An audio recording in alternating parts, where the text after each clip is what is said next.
Hi everyone. तो आज हम अपनी पॉलिटी की सीरीज़ को आगे बढ़ाते हुए चैप्टर 8 करने वाले हैं, directive principle of state policy. ये जो सीरीज़ है ना पॉलिटी की, ये हम एम लक्ष्मीकांत बुक से पढ़ रहे हैं। तो स्टार्ट करते हैं इसको। इससे पहले हम लोग चैप्टर 1, 2, 3, 4, 5, 6, 7 टिल फंडामेंटल राइट्स हम ऑलरेडी पढ़ चुके हैं। इन केस अगर आपने वो वीडियोज़ नहीं देखी है, मैं उनका लिंक जो है डिस्क्रिप्शन में डाल दूंगी पॉलिटी की प्लेलिस्ट का, वहाँ से चेकआउट कर लेना। ठीक है, तो चैप्टर 8 स्टार्ट करते हैं। तो चैप्टर 8 है हमारा directive principle of state policy. इससे पहले हम लोग फंडामेंटल राइट्स पढ़ चुके हैं पार्ट 3 में, और ये जो है ना हमारा directive principle of state policy, ये पार्ट 4 में आर्टिकल नंबर 36 से लेकर 51 तक इसी चीज़ से डील करता है। इससे पहले हमने पार्ट 3 देखा था, जो कि था हमारा फंडामेंटल राइट, जो आर्टिकल नंबर 12 से लेकर 35 तक था। उससे पहले हमने सिटीजनशिप देखा था 5 to 11 आर्टिकल, एंड पहले हमने union and territory article number 1 to 4 किया था। आज जो हम पढ़ने वाले हैं directive principle of state policy, इसमें जो हमारे आर्टिकल नंबर 36 से लेकर 51 तक है, इनको हम आज कवर करने वाले हैं। तो कवर करने से पहले एक चीज़ मैं बताती हूँ। हमने जब फंडामेंटल राइट्स पढ़े थे तो उसमें हमने आर्टिकल नंबर 12 देखा था, जो कि स्टेट की डेफिनेशन बताता था। तो अगर आपको याद हो तो मैंने क्या कहा था वहाँ पे कि ये जो स्टेट की डेफिनेशन है सिर्फ पार्ट 3 पर एप्लीकेबल है, जो पार्ट 3 किस चीज़ से डील करता है, हमारा फंडामेंटल राइट से। ठीक है, लेकिन अगर किसी आर्टिकल में एक्सप्लिसिटली जब तक ये ना लिखा हो कि स्टेट की डेफिनेशन वही होगी जो आर्टिकल 12 वाली है, तब तक हम इस स्टेट की डेफिनेशन को अपने आप अज्यूम नहीं कर सकते हैं, राइट।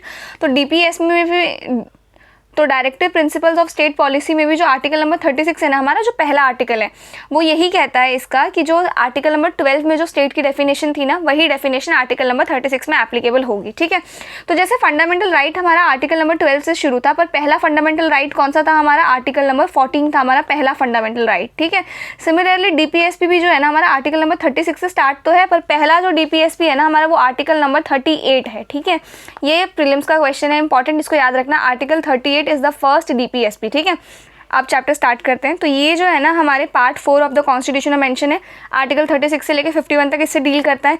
हमने हमारे कॉन्स्टिट्यूशन में आयरिश के कॉन्स्टिट्यूशन से इंस्पायर होकर ऐड किया था, और आयरिश वालों ने स्पेनिश कॉन्स्टिट्यूशन से लिया था वो। ठीक है, अब अगर हमारे प्रीलिम्स में आता है कि हमने कहाँ से लिया था, तो हमने आयरिश के कॉन्स्टिट्यूशन से लिया था। अब ये नॉन जस्टिशिएबल है नेचर में। अगर आपको याद हो हमारे फंडामेंटल राइट्स क्या थे, जस्टिशिएबल थे नेचर में।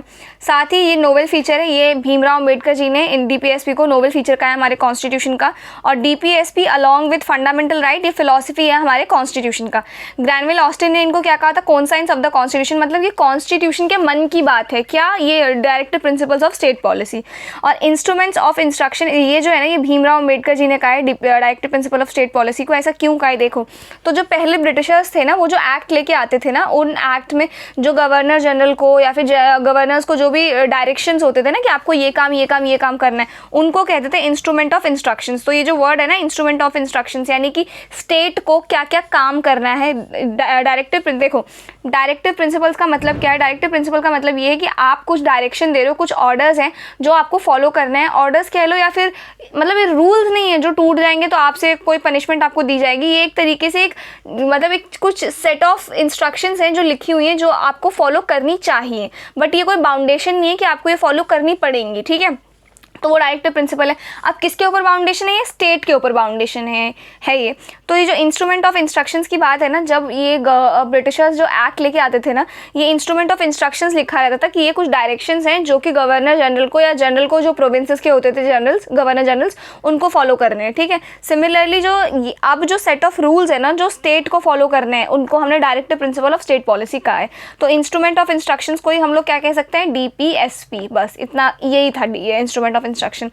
अब ये क्या है, ये इंस्ट्रक्शंस है किसके ऊपर, लेजिस्लेटिव एंड एग्जीक्यूटिव के ऊपर। थोड़ा इसको समझते हैं, directive principle of state policy है क्या। देखो डायरेक्टिव प्रिंसिपल का मतलब ये है कि मान लो स्टेट किसी दुविधा में है, ठीक है, किसी मॉरली या एथिकली उनको समझ नहीं आ रहा है कि उनको किसी भी पॉइंट ऑफ स्टेज में क्या करना चाहिए, तो उस केस में वो लोग किससे इंस्पायर हो सकते हैं या फिर क्या पढ़ सकते हैं, डीपीएसपी, जिससे उनको समझ आ जाएगा कि उनको किस डायरेक्शन में काम करना है, यानी कि किस दिशा में रह के हमारे लिए कोई लॉ या हमारे लिए कोई कानून जो लेके आएंगे ना, वो लोग वो इसी दिशा में रह के लेके आएंगे। और इसी चीज़ को हमने क्या कहा है, directive principle of state policy, यानी कि स्टेट के ऊपर ये हमारी एक तरीके से स्टेट के लिए ये हमारा कंसर्न कह लो, ये स्टेट के लिए हमने कुछ रूल्स बनाए हैं जिनको स्टेट को मद्देनजर रख के हमारे लिए कोई भी लॉज लेके आने हैं। बस ये है directive principle of state policy. ये नॉन जस्टिशिएबल है नेचर में, ये मैं बता चुकी हूँ।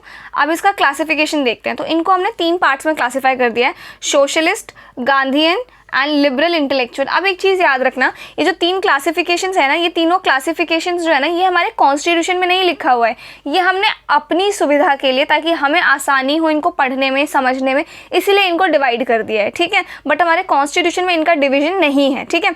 तो जो सोशलिस्ट वाले हैं, ये थोड़ा स्टेट की तरफ, लोगों के मतलब समाज की तरफ रह के थोड़ा काम करेंगे। गांधीयन प्रिंसिपल, देखो ये जो नाम से पता लग रहा है, जो गांधी जी की आइडियोलॉजी पे बेस्ड हो बेसिकली। देखो एक चीज़ बताती हूँ, गांधी जी की आइडियोलॉजी मतलब क्या, मतलब जो लोकल लोगों के लिए, लोकल लोगों से रिलेटेड हो, साथ ही जैसे पंचायत हो गया, विलेज हो गया, इन सारी चीज़ों से जो भी चीज़ें डील करेंगी वो गांधी जी की आइडियोलॉजी से डील करेंगी, यानी कि गांधीयन प्रिंसिपल के अंदर आएंगी वो। साथ ही लिबरल एंड इंटेलेक्चुअल, जो लिबर्टी एंड इक्वालिटी से रिलेटेड बातें करे, वो इस टॉपिक में आ जाएगा। तो ये तीनों हमें पढ़ने हैं काफ़ी डिटेल में। तो ये जो आर्टिकल है, जैसे कि मैंने बताया कि आर्टिकल नंबर 36 से लेके आर्टिकल नंबर 51 है, जो directive principle of state policy के अंदर आता है, ठीक है। अब इन्हीं आर्टिकल्स को हमने इनके नेचर के बेसिस पे इन 3 पार्ट्स में क्या कर दिया है, डिवाइड कर दिया है।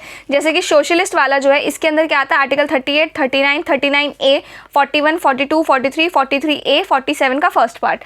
सिमिलरली गांधीयन वाले के अंदर 40, 43, 43B, 46, 47, 48, और लिबरल वाले के अंदर 44, 45, 48, 48A, 49, 50, 51। अब इन्हीं चीज़ों को हम क्या करने वाले हैं, डिटेल में पढ़ने वाले हैं।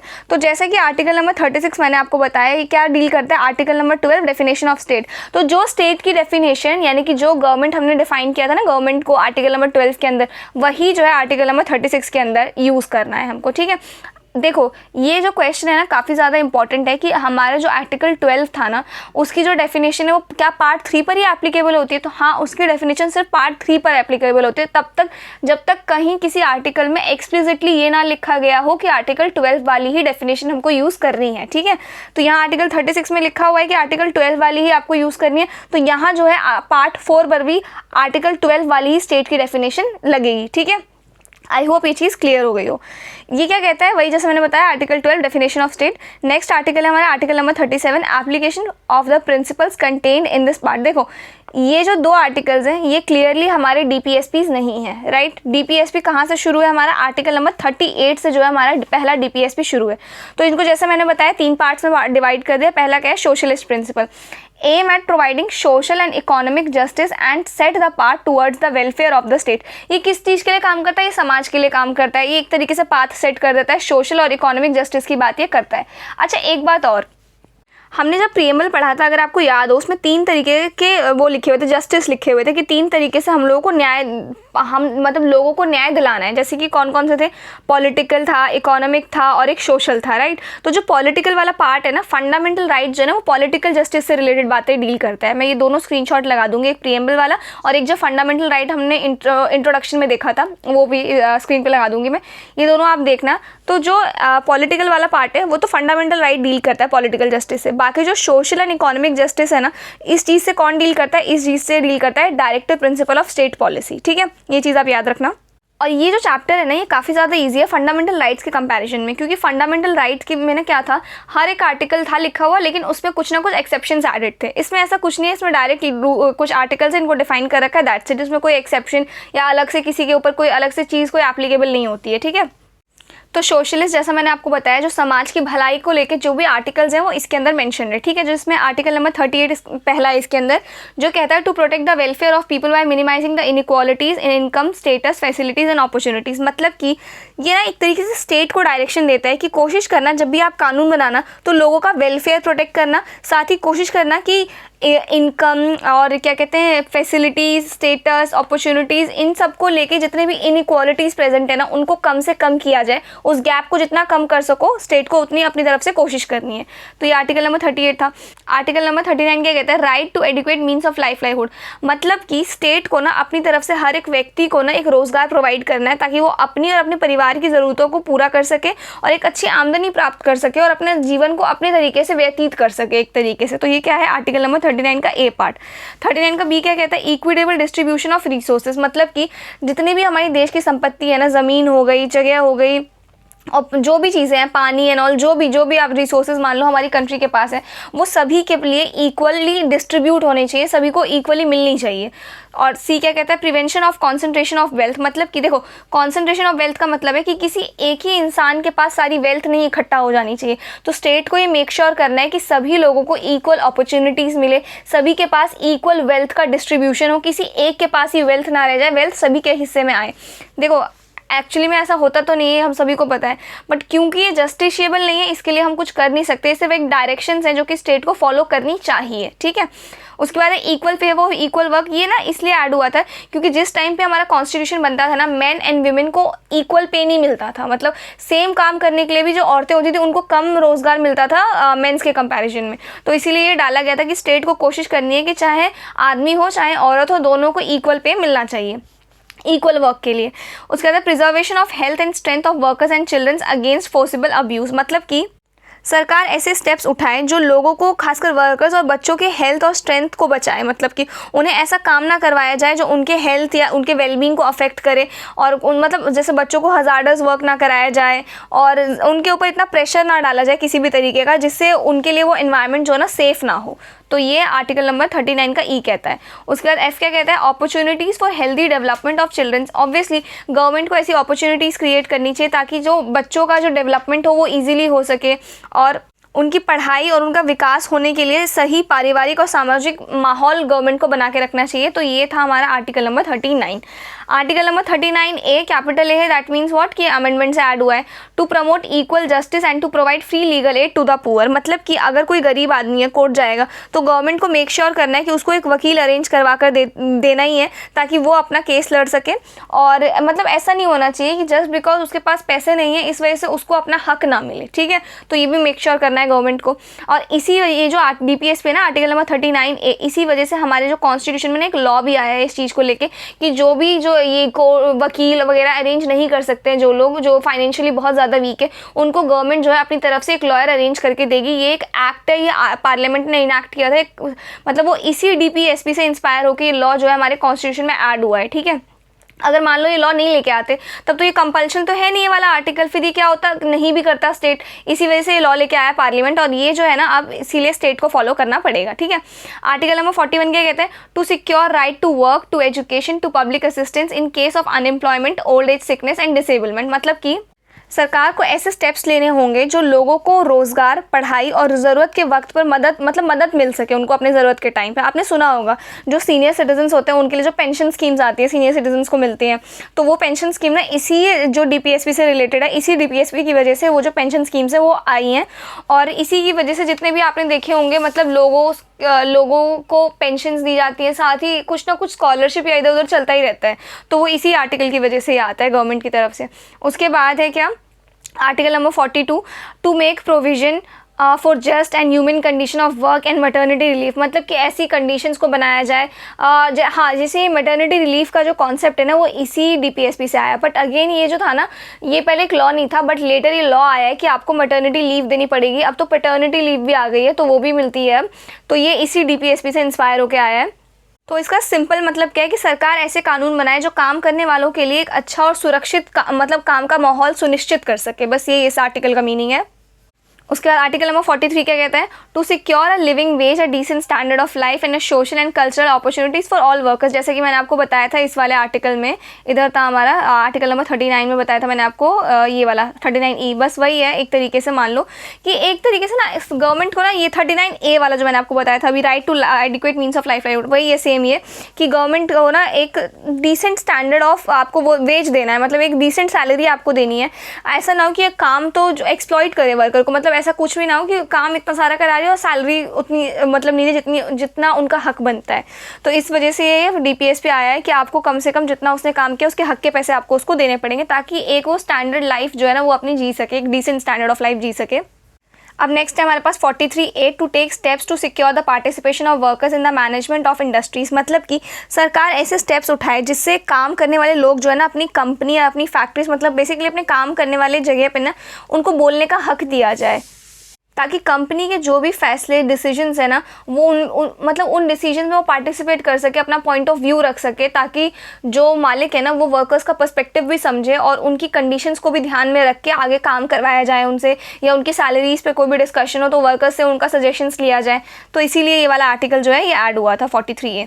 नेक्स्ट है हमारे पास article number 47, to raise the level of nutrition and the standard of life of people and to improve public health. मतलब कि गवर्नमेंट को ऐसे स्टेप्स सुनिश्चित करने जिससे पब्लिक हेल्थ इंप्रूव हो सके। ये बेसिकली डील करता है स्मोकिंग एंड लिकर वगैरह से रिलेटेड, कि हमारा जो यूथ है वो ये सारी चीज़ें कंज्यूम ना करे, गवर्नमेंट को मेक श्योर करना है। साथ ही न्यूट्रिशन लेवल बना रहे, एक डिसेंट, आपने स्कूल में मिड डे मील स्कीम्स देखी होंगी, वो इसी वजह से आती है कि गवर्नमेंट एक तरीके से न्यूट्रिशन लेवल मेंटेन रखे, ऐसा समझ लो आप, पब्लिक हेल्थ का ध्यान रखे गवर्नमेंट।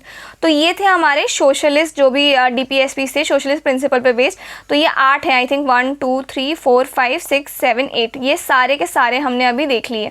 इनको आपको करना पड़ेगा टिप्स पे, और आप देखो तो ज़्यादा बड़े नहीं है, छोटे छोटे आर्टिकल्स हैं।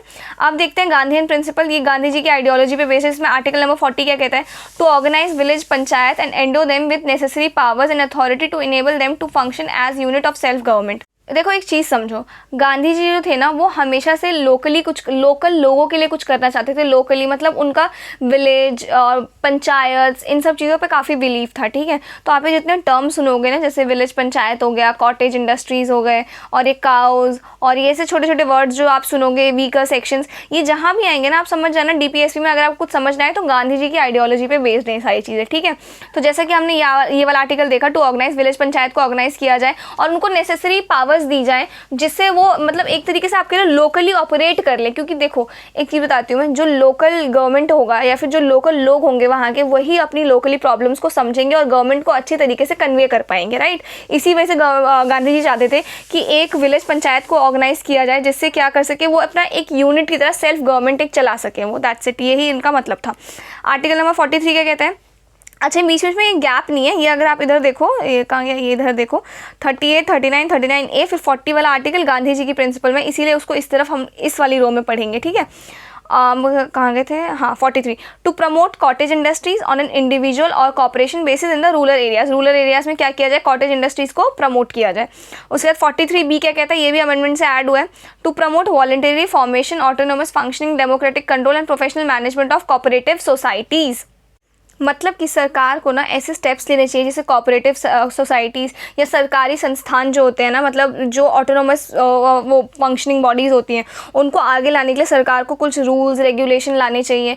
और मतलब एक तरीके से आप मान लो जो ज़रूरत, देखो जब इनिशियली कोऑपरेटिव सोसाइटीज़ या कोई भी चीज़ बन रही है तो उसको बढ़ावे की ज़रूरत होती है, एक सपोर्ट की ज़रूरत होती है, तो वो गवर्नमेंट को प्रोवाइड करना चाहिए। तो ये आर्टिकल नंबर 43 भी कहता है। आर्टिकल 46 क्या कहता है, to promote the educational and economic interest of SC ST and other weaker section and to protect them for social injustice and exploitation, यानी कि उनको एक्सप्लॉइट ना किया जाए, उनको गवर्नमेंट हर तरीके से सपोर्ट दे। इसी DPSP की वजह से हम देखते हैं जो SC ST या फिर EWS जो लोग होते हैं उनकी, आपने देखा होगा कट ऑफ उनकी जनरल की कट ऑफ में थोड़ी सी कम जाती है या फिर उनको रिजर्वेशन मिलती हैं, तो वो इसी DPSP की वजह से मिलती है ताकि उनको हम आगे ला सके, ठीक है। उसके बाद क्या आर्टिकल 47 क्या कहते हैं, to prohibit the consumption of intoxication drinks and drugs which are injurious to health, ठीक है। और इसी की वजह से ये जो DPSP है, इन्हीं चीज़ों की वजह से गवर्नमेंट ड्रग्स या आप कह लो लिकर, इन सबको लेकर जो टैक्स लगाती है या फिर जो इन सब चीज़ों को लेकर रोकने के लिए जो कानून लेके आती है वो इसी DPSP से इंस्पायर होकर लेके आती है, ठीक है। उसके बाद क्या आर्टिकल नंबर 48 क्या कहता है, to prohibit the slaughter of cows calves and other milk and draught cattle to improve their breeds. Obviously मतलब गाय और इन सबको मतलब काफ़ी ज़्यादा प्रोटेक्ट करके रखा, उनको स्लॉटर ना करना, उनको मतलब किसी बुचर के हवाले ना किया जाए, उनकी अच्छे से लालन पालन किया जाए, यही है आर्टिकल नंबर 48 इस चीज़ से डील करता है, ठीक है। तो ये थे हमारे गांधी जी की आइडियोलॉजी पे जो बेस्ड थे। अब है लिबरल इंटेलेक्चुअल प्रिंसिपल, यानी कि जो हमारी लिबर्टी एंड इक्वालिटी से डील करते हैं, ठीक है।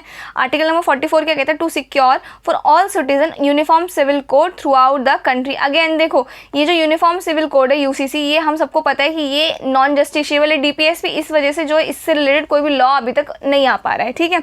अब आर्टिकल 44 क्या कह रहा है, आर्टिकल नंबर 44 में लिखा हुआ है कि एक UCC होना चाहिए जो हर मतलब कंट्री पे एप्लीकेबल, मतलब एक ही कोड ऑफ कंडक्ट होना चाहिए जो हर जगह वही कोड ऑफ कंडक्ट एप्लीकेबल होगा। अभी नहीं है UCC हमारी कंट्री में। उसके बाद आर्टिकल नंबर 45 क्या कहता है, to provide early childhood care and education for all children until they complete the age of 6 years. Obviously anganwadi सुना है हमने, जो आंगनवाड़ी स्कीम्स होती हैं, और आपने सुना होगा गवर्नमेंट स्कूल्स में और भी फैसिलिटीज़ प्रोवाइड की जाती हैं बच्चों को अंडर द एज ऑफ 6, तो वो इसी आर्टिकल की वजह से प्रोवाइड की जाती है, ठीक है। उसके बाद आर्टिकल नंबर 48 क्या कहते हैं, to organise agriculture and animal husbandry on modern and scientific lines. Agriculture and modern animal husbandry को प्रमोट करने के लिए है ये आर्टिकल। 48 ए क्या कहता है, to protect and improve environment and to safeguard forest and wildlife, यानी कि वाइल्ड लाइफ, इसी की वजह से आपने सुना होगा वाइल्ड लाइफ प्रोटेक्शन एक्ट आते रहते हैं। हमने देखा है कि कोई भी एनिमल है उसको एंडेंजर्ड, या ये जो हम लोग क्रिटिकली एंडेंजर्ड, ये सारे जो IUCN स्टेटस उनको देते हैं ताकि उनको प्रोटेक्ट करके हम लोग रख सकें, ठीक है। तो वो जितने भी वाइल्ड लाइफ से रिलेटेड एक्ट हमने देखे हैं वो इसी की वजह से आते हैं। जितने भी फॉरेस्ट को बचाने के लिए जितने भी एक्ट्स हम लोग देखते हैं, पेड़ों को नहीं काटना चाहिए, ये वो इसी की वजह से है, ठीक है। 49 क्या कहता है, to protect monuments, places and objects of artistic and historic interest which are declared to be national importance. और इसी की वजह से हम कहीं भी जाते तो लिखा नहीं रहता कि यहाँ इस प्लेस पे थूकना मना है, या इस प्लेस पे गंदगी आपको नहीं फैलानी है, चाहे आप ताजमहल जाओ, लाल किला जाओ, कहीं भी जाओ, वो इसी की वजह से, क्योंकि हमारे पब्लिक मॉन्यूमेंट्स हैं वो, और उनको बचा के रखना, सुरक्षित रखना, ये हमारी मॉरल रिस्पॉन्सिबिलिटी है, ठीक है। आर्टिकल नंबर 50 क्या कहता है, to separate the judiciary from the executive in public services of the city. में पता है कि जुडिशरी को एग्जीक्यूटिव से क्या रखना है, सेपरेट रखना इन public services of the state. ये जो पॉइंट है ना, इसको आगे ज़्यादा हम और ज़्यादा डिटेल में पढ़ेंगे जब अभी चैप्टर कर रहे होंगे ना, जुडिशरी, एग्जीक्यूटिव, ये सब। तब आर्टिकल नंबर 51 क्या कहता है, टू प्रमोट इंटरनेशनल पीस। बस इतना ध्यान रख लो आप, international peace and security and maintain just and honourable relation with nations, और to foster respect for international laws and treaty obligation and to encourage settlement of international disputes by arbitration. Question समझ लो कि सरकार को दुनिया के साथ अच्छे संबंध बनाने चाहिए और शांति, मतलब कोशिश करनी चाहिए कि पीस समझौते के साथ रह सके। इसका मतलब है कि सरकार को दूसरे देशों के साथ भी मिलकर काम करना चाहिए। ऐसा नहीं है कि, और एक अच्छे लीडर की ना ये पहचान होती है, किसी भी अच्छे कंट्री की ना, आप मान लो ये पहचान होती है कि दूसरी कंट्रीज़ की भी आइडियोलॉजी को वो क्या कहते हैं, प्रमोट करता है, प्रोटेक्ट करता है, रिस्पेक्ट करता है। तो वही हमें यहाँ पे क्या करके रखना है, मेंटेन करके रखना है। आर्टिकल नंबर 51 ये कहता है, ठीक है। उसके बाद अब हम देखने वाले अमेंडमेंट्स। तो 42nd अमेंडमेंट एक्ट। अच्छा, मैंने एक शीट बनवाई थी आप लोगों से अमेंडमेंट की और केसेस की, तो आप लोग बताना अभी तक आप लोग कितने केसेस कर चुके हो और कितने अमेंडमेंट्स आप लोग लिख चुके हो, ठीक है। साथ ही मैंने कहा था कि आर्टिकल्स के लिए भी बना लेना एक, और एक कीवर्ड उससे मिलता जुलता लिख लेना, ताकि जब भी मैं फ्यूचर में वो कीवर्ड देखूँ तो मुझे याद आ जाए, अच्छा ये आर्टिकल इस चीज़ से डील करता है, ठीक है। तो 42nd अमेंडमेंट एक्ट क्या कहता है, article number 39, 39A, 43A and 48A, ये चारों आर्टिकल्स जो हैं ये इस अमेंडमेंट एक्ट से ऐड हुए हैं। ये इंपॉर्टेंट है क्योंकि ये आता है पेपर में, और 42nd और 44 तो बहुत ज़्यादा इंपॉर्टेंट है। अच्छा, आप लोग बताना जो मिनी कॉन्स्टिट्यूशन है वो कौन से अमेंडमेंट एक्ट को कहा गया है। अगर आप लोगों ने इसका आंसर दे दिया, that means you are listening my video very carefully, ठीक है। तो 86th अमेंडमेंट एक्ट क्या कहता है, change the subject matter of article 45 and made the elementary education of a fundamental right under article 21A। ये मैं बताती हूँ कहाँ है, देखो ये जो हमने भी पढ़ा है ना आर्टिकल नंबर 45, ये मैं उसी टाइम बताना चाहिए था मेरे को। ये इसके तहत क्या हुआ था, हमें एलिमेंट्री एजुकेशन प्रोवाइड करनी है, और इसी DPSP की वजह से हमारा फंडामेंटल राइट जो आर्टिकल नंबर 21A है, जो क्या कहता है 6 साल से लेकर 14 साल तक के बच्चों को कंपलसरी एजुकेशन प्रोवाइड करना, ठीक है। एलिमेंट्री एजुकेशन उनको मिलनी चाहिए। तो वो जो फंडामेंटल राइट है ना, वो इसी DPSP की वजह से क्या हुआ है, ऐड हुआ है, और 86th अमेंडमेंट एक्ट से ये हुआ है, ठीक है। 97 अमेंडमेंट एक्ट क्या कहता है, 43B इसने ऐड किया है, तो ये पढ़ लेना आप लोग, काफ़ी ज़्यादा इंपॉर्टेंट है।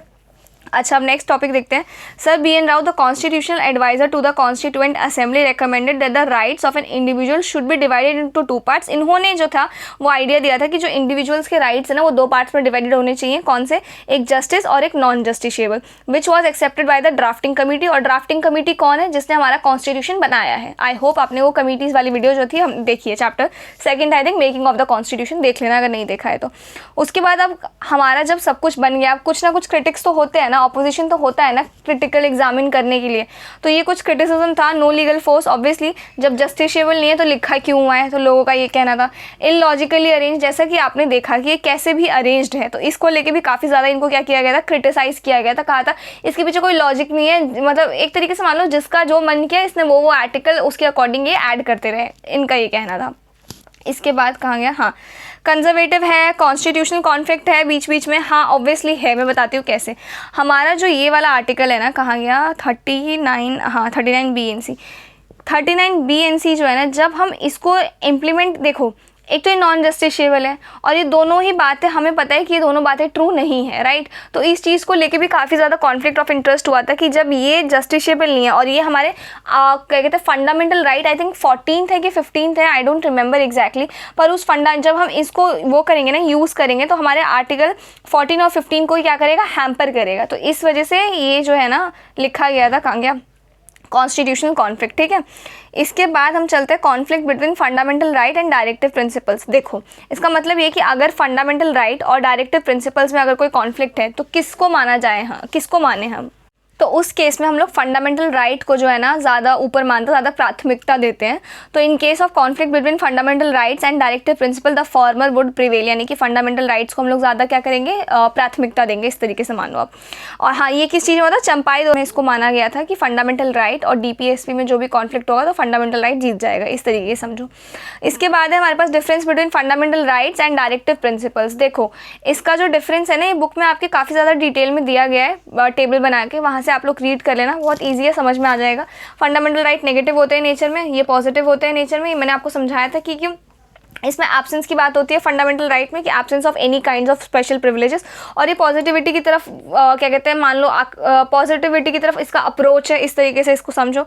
तो ये आप लोग रीड कर लेना बुक से, ये आपको ईजिली समझ में आ जाएगा। मैं एक बात बताना चाहती हूँ, तो ये वाली जो वीडियो है ना, इसमें मैंने डिस्कस किया है कि आप कैसे लास्ट जो 7 मंथ्स बचे हुए हैं हमारे पास, इनमें कैसे आप UPSC क्लियर कर सकते हो। साथ ही मैंने ये भी कहा था कि हम नवंबर में पॉलिटी को हर हाल में कंप्लीट करेंगे, तो डेली आपको 11 बजे पॉलिटी के लेक्चर्स इस चैनल पे मिल जाएंगे। सो आप मेक श्योर करना, वहाँ से चेकआउट करना।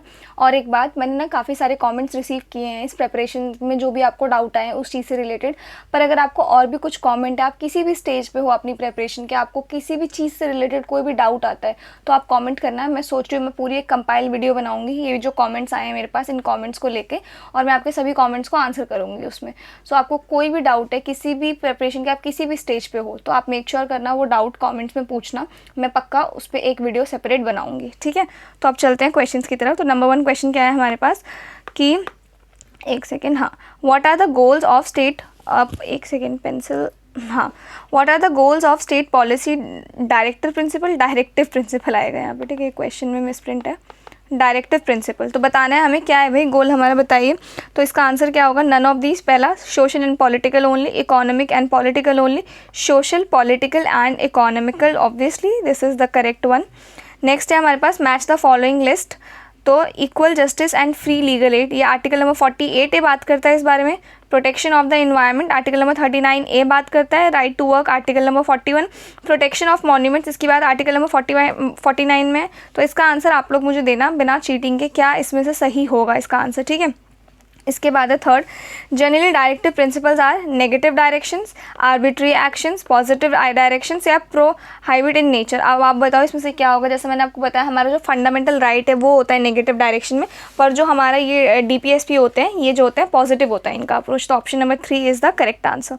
इसके बाद है next question, article dash of the constitution of India defines UCC uniform civil code. कौन सा आर्टिकल है जो इनमें से यूनिफॉर्म सिविल कोड को डिफाइन करता है, 44, 42, 22, 24। तो article 44 is the correct answer.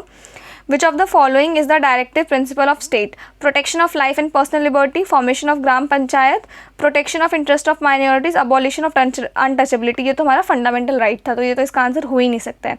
Protection of life and personal liberty, formation of gram panchayat, protection of interest of minorities, ये तीनों ही हमारे फंडामेंटल राइट है। तो दिस ऑप्शन इज करेक्ट, ये हमारा DPSP है। इसके बाद under the Indian constitution concentration of wealth violate, क्या वायलेट करता है इनमें से, constitution concentration of wealth, right to equality, DPSP, right to freedom या कॉन्सेप्ट ऑफ वेलफेयर। इनमें से क्या हमारा जो कॉन्सेंट्रेशन ऑफ वेल्थ वाला जो आर्टिकल है, तब मैंने आपको ये बताया था कि हमारा जो आर्टिकल नंबर ये क्या कहते हैं, under the Indian constitution concentration of wealth violate, क्या वायलेट करता है, right to equality, directive principle of state policy, right to freedom या कॉन्सेप्ट ऑफ वेलफेयर। तो ये वायलेट करता है हमारा DPSP को, ठीक है। उसके बाद है other than fundamental rights which of the following parts of the constitution of India reflects the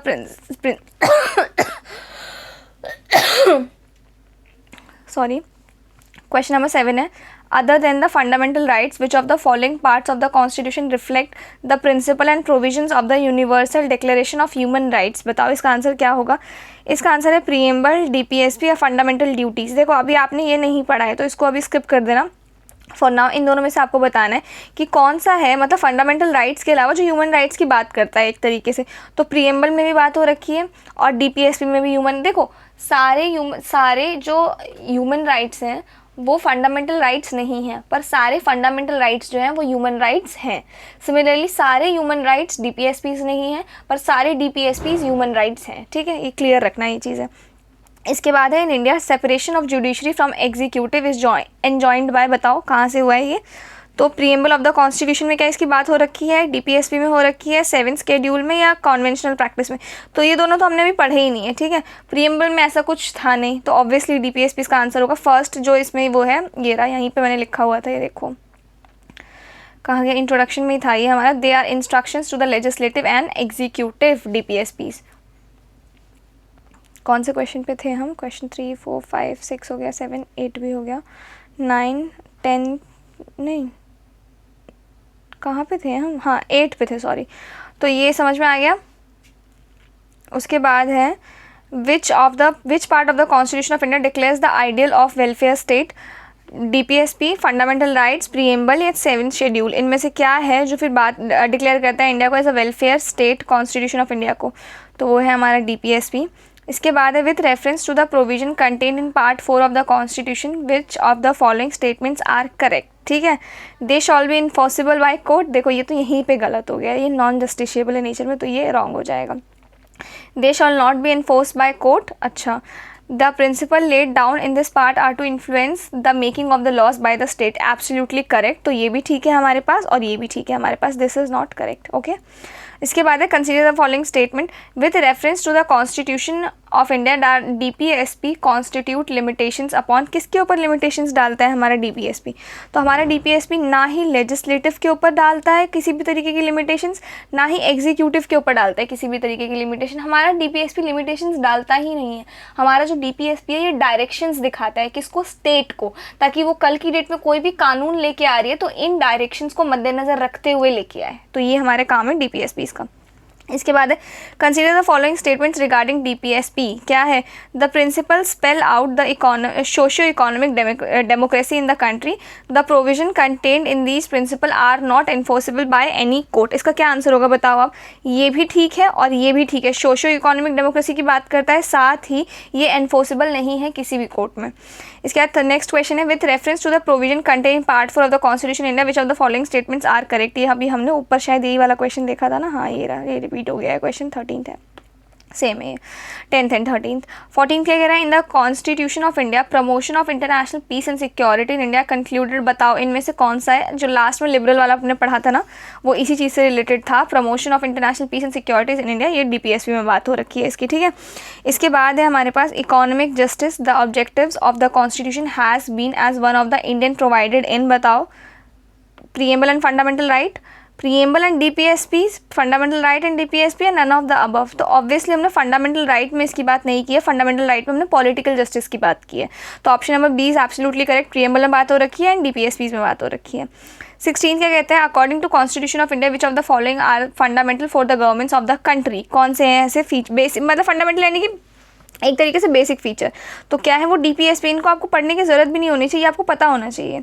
उसके बाद है which part of the Indian constitution deals with the DPSP. इसका आंसर बताना मुझे, कौन सा पार्ट है जो डील करता है। और सिर्फ ये, जैसे पार्ट 4 है, क्या किस चीज़ से डील करता है ये बताना। पार्ट 2 मुझे बताना, पार्ट 3 बताना, पार्ट 5 अभी आपने पढ़ा नहीं है तो इट्स ओके, पर ये 3 पार्ट आप मुझे कमेंट्स में बताने किन चीज़ों से डील करता है। ठीक है, ये अब आपको ना रट जाने चाहिए, एकदम फिंगर्स पे होने चाहिए, तभी आप मतलब तभी अच्छे से आप इसको मेमोराइज कर पाओगे ना। अगर आपको ये भी याद नहीं हो रही बेसिक चीज़ें, यानी कि कहीं आप कुछ ना कुछ गड़बड़ कर रहे हो, अदरवाइज ये बेसिक चीज़ें जो साथ साथ याद हो जानी चाहिए। उसके बाद है 18 the 3 tier Panchayati Raj system consist of. बताओ, देखो ये मैं बताती हूँ। तो पहले ये option A is correct, village, then taluka and then zila. पहले ज़िला है, फिर तालुका एंड देन क्या बनता है हमारा विलेज। ठीक है, नेक्स्ट है हमारे पास what are the topics criticized by the DPS please बताओ इनको डायरेक्टिव प्रिंसिपल्स को किन चीज़ों के लिए क्रिटिसाइज़ किया गया था। वो 4 पॉइंट्स याद है आपको जो मैंने ऊपर बताए थे, बस वही आपको वो करना है। देखो यहाँ पे no legal sociologically arrange conservative conflict and socialism.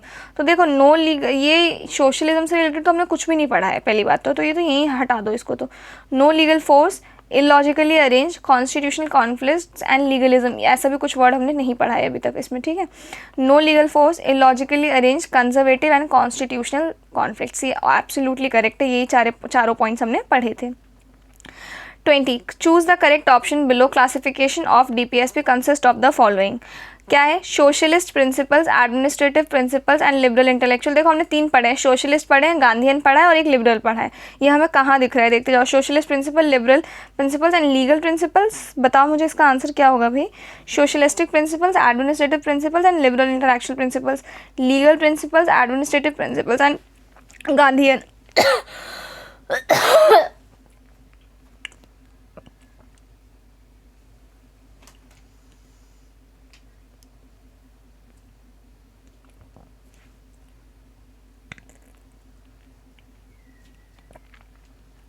तो हमने क्या पढ़ा है इसका 20 का? 3 पढ़े हमने, सोशलिस्ट पढ़ा है हमने, एक लिबरल वाला पढ़ा था और एक गांधीयन वाला पढ़ा था। तो इनको ध्यान से देखते हैं, socialist principle, administrative principles and liberal intellectual principles. तो नहीं, ये वाला तो नहीं है। एडमिनिस्ट्रेटिव जैसा तो हमने कुछ नहीं पढ़ा है अभी तक। Legal principles, administrative principles and Gandhian principles, इसमें हमने ये नहीं पढ़ा है, ये भी नहीं पढ़ा है, तो ये तो नहीं होगा। नेक्स्ट है socialist principles, liberal intellectual principles and legal principles, ये भी नहीं पढ़ा है हमने। Legal principles, liberal intellectual principles, parliamentary principles and socialistic principles, नहीं, ये भी हमने नहीं पढ़ा है। तो इनमें से कोई भी, मतलब चारों में से कोई भी आंसर जो है हमारा करेक्ट नहीं है, तो आंसर डी हो जाएगा, none of the above. The DPSPs are बताओ justiciable, non justiciable, legal and none of the above. बताना आप मुझे इसमें से क्या है करेक्ट आंसर, ठीक है। आई थिंक इतने ही थे, हाँ। तो ये थे हमारे कुछ practice questions and previous year question. I hope ये लेक्चर आपको पसंद आया हो। इसके जो भी नोट्स होंगे ना, वो आपको मैंने टेलीग्राम ग्रुप एक क्रिएट किया, वहाँ पे मिल जाएगा। देखो मैं प्रोवाइड तो डिस्क्रिप्शन में भी कर सकती थी, पर रीज़न ये है टेलीग्राम ग्रुप बनाने का कि मैं खुद डेली क्वेश्चंस प्रैक्टिस करती हूँ डिफरेंट वेबसाइट से, या फिर कहीं से भी मुझे कोई भी PDF मिलता है तो मैं डेली क्वेश्चन सॉल्व करती हूँ इसके, ठीक है। तो मैं चाहती हूँ मैं सॉल्व करी तो मैं जो भी PDF से या जिस भी वेबसाइट से मैं सॉल्व कर रही हूँगी वो मैं ग्रुप में डाल दिया करूँगी, ताकि वो आप लोगों के लिए भी हेल्पफुल हो। इसीलिए मैंने वो चैनल क्रिएट किया है। सो आई होप आप लोग वहाँ से नोट्स ले लोगे and I will see you in the next